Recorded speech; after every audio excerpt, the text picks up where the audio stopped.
roep in jou situasie en waar jy is. Maar die manier hoe ons God aanroep, maak saak. Jy sien, want dit is wat hy vir ons hierso wys.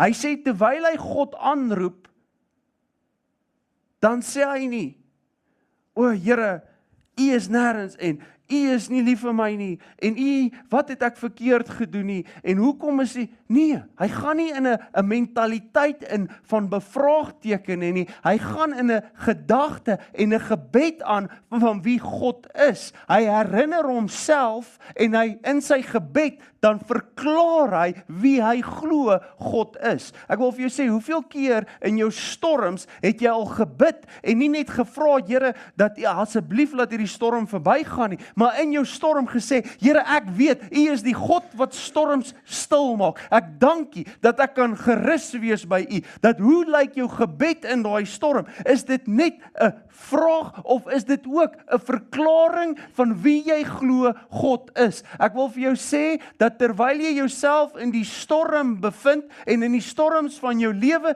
dit is goed om te vra, roep God aan, maar in jou gebed verklaar ook wie jy glo God is. Begin verklaar wie jy glo God is.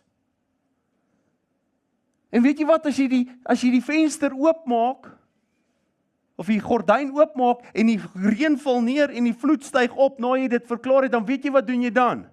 Dan verklaar jy dit weer.